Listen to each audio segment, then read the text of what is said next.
सभी को जय जोहार। थकान तो नहीं हुई है? पक्का कोई नहीं थका है? बीच में से आवाज आ रही थी कि राजकुमार जी तुम संघर्ष करो, हम तुम्हारे साथ हैं। मैं मेरी बात शुरू करूं। मैं जिस दिन से पैदा हुआ हूं और समझदार हुआ उस दिन से खुद के लिए, परिवार के लिए और कॉलेज राजनीति में आने के बाद समाज के लिए संघर्ष करता रहा। और जब तक ये सांसें रहेगी ये संघर्ष जारी रहेगा। और आप जैसे साथियों का विश्वास, आप जैसे साथियों का जो हमारे प्रति आशा उम्मीद है, ये उम्मीदें और आशा विश्वास मुझे और मेरे जैसे साथियों को ताकतवर बनाने का काम करती है। मैं इस कार्यक्रम को सफल बनाने के लिए कई दिनों से इस पांडाल को, इस जगह को व्यवस्थित बनाने वाले और इस पांडाल में बैठने की व्यवस्था करने वाले वॉलंटियर साथी, गाड़ियों की पार्किंग की व्यवस्था करने वाले वॉलंटियर साथी, इस आयोजन को दिल से सच्ची नीति के साथ सफल बनाने वाले सभी साथियों को धन्यवाद देना चाहूंगा। 33वें आदिवासी सांस्कृतिक महासम्मेलन, इस सम्मेलन में पूरे देश के आदिवासी समुदाय हमारे पांडाल में विराजमान है। और सुबह से लगा के अनेक सोपानों के अंदर कार्यक्रम सफल हुए। 1-1.5 बजे हम पहुंचे और तब से अनेक वक्ताओं को सुना। आपने भी सुना, मैंने भी सुना। सबने अच्छी अच्छी बातें की। अधिकतर बातों पे तालियां बजी, अधिकतर बातों पे जयकारे लगे। एक बात कॉमन निकल के आई कि हमें संघर्ष करना है। सभी वक्ताओं की तरफ से जो बात आई उसमें कॉमन निकल के आई कि हमें संघर्ष करना है। और यह संघर्ष किस लिए करना है? अपने समाज के हक अधिकारों के लिए करना है, जंगल जमीन बचाने के लिए करना है। और फिर बात आई कि संघर्ष कैसे करेंगे? तो एकजुट होंगे तो संघर्ष होगा, ये बात आई। फिर नारे लगे, एक तीर एक कमान, आदिवासी एक सवाल। हम जिस मंच से, जिस जगह से हम बोलते हैं, हम जहां खड़े हैं, हम जहां बैठे हैं, इस शब्द की यही पालना नहीं होती है तो संगठित नहीं हो सकते। और संगठित नहीं हो सकते तो हम संघर्ष नहीं कर सकते हमारे अधिकारों के लिए। साथियों, देश के अंदर 2011 की जनगणना के हिसाब से 140 करोड़ के आसपास पॉपुलेशन है। और इसमें आदिवासी की बात आती है 10 करोड़ 43 लाख आदिवासी समुदाय जो रिकॉर्ड ही है। 3 से 4 करोड़ आदिवासी अपने कागजी आदिवासी प्रमाण पत्र लेने के लिए संघर्ष कर रहा है देश में।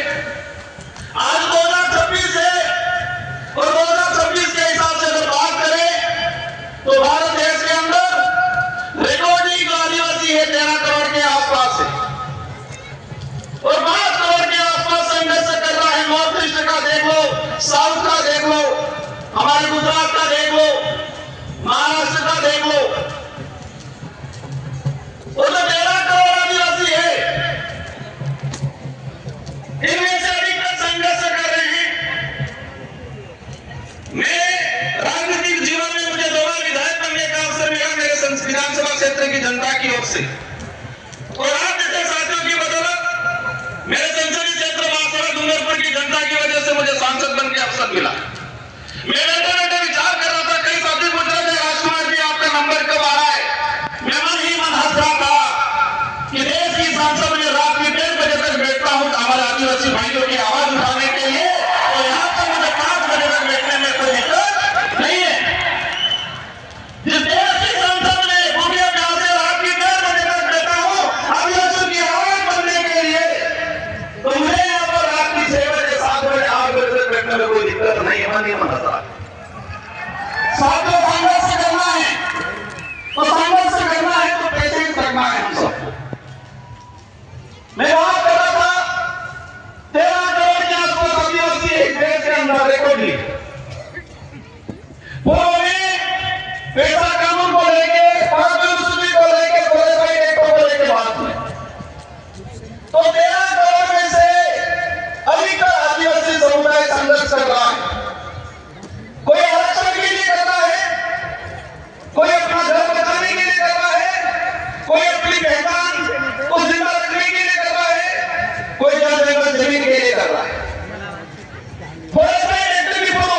में वो 1 करोड़ चलवा जाता रहे देश के अंदर वन विभाग की बात, चारा का मिलाना जमीन की बात आती है और चारा का मिलाना जमीन की बात आती है। मैंने तो पार्लियामेंट में जो रिपोर्ट निकाला उससे मुझे जानकारी मिली है कि 2.5 से 3 करोड़ आदिवासी चारा का मिलाना जमीन पे बैठा हुआ है और आज संघर्ष कर रहा है कागजी अधिकार लेने की। साथ ही बात की बात समझना पड़ेगा, हम अधिकार की बात कर रहे हैं। इस जमीन पे हमारा पुरखाई अधिकार है। हम कहते हैं देश के वो मालिक हैं, लेकिन कागजी अधिकार के लिए संघर्ष कर रहे हैं। कौन सा अधिकार चाहिए? कागजी अधिकार। उस जमीन पे आजादी से पहले हमारे बाप दादा बैठे हैं, उन्होंने कुआं खोदा है, मकान बनाया है, लेकिन उसके पास कागज नहीं है।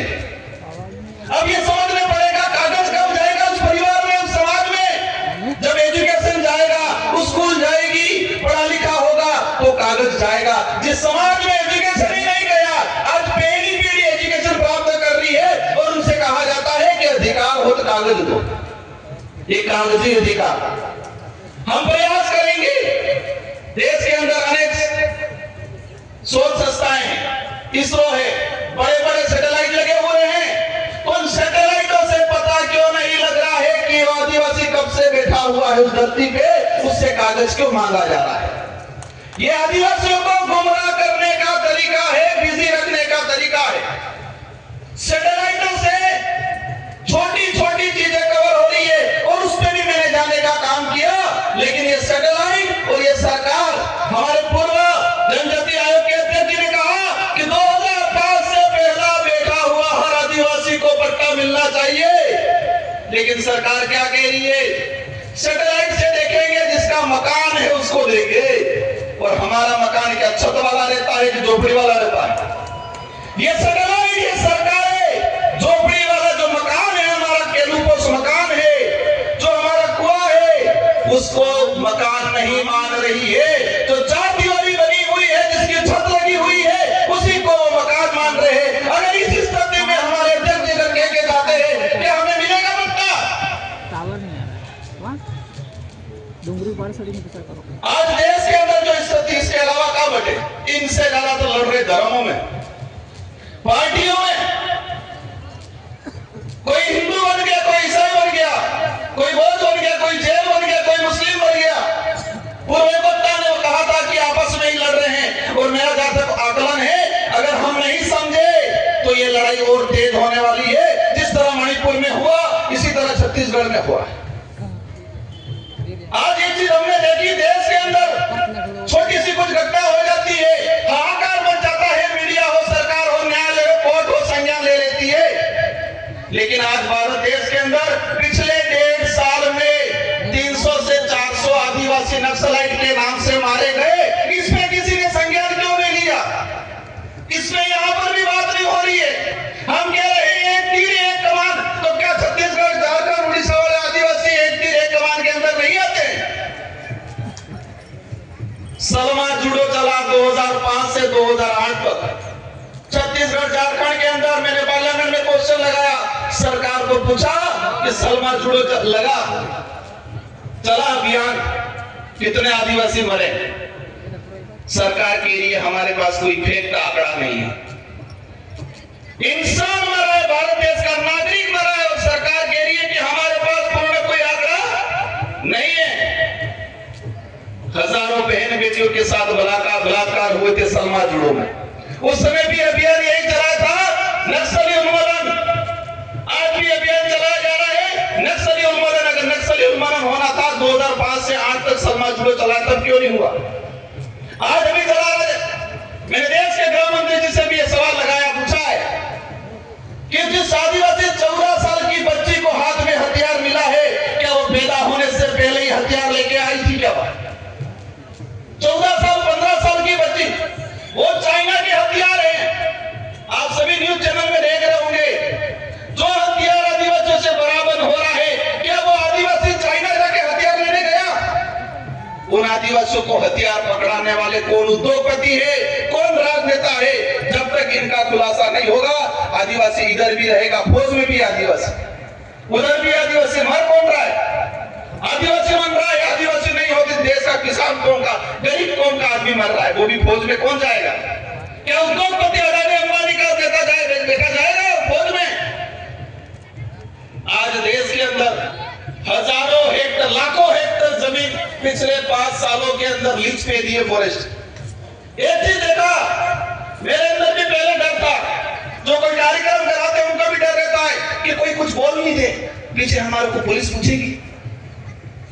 डर से लड़ाई नहीं लड़ी जाएगी, डरोगे तो मरोगे। हम सच्चाई के लिए लड़ रहे हैं तो लड़ना पड़ेगा। अगर हम जो बात बोल रहे हैं सरकार लिख के दे दे ये गलत है, जो बात हम पार्लियामेंट में बोल सकते हैं वो बात इस मंचों से भी होनी चाहिए आप लोगों के द्वारा।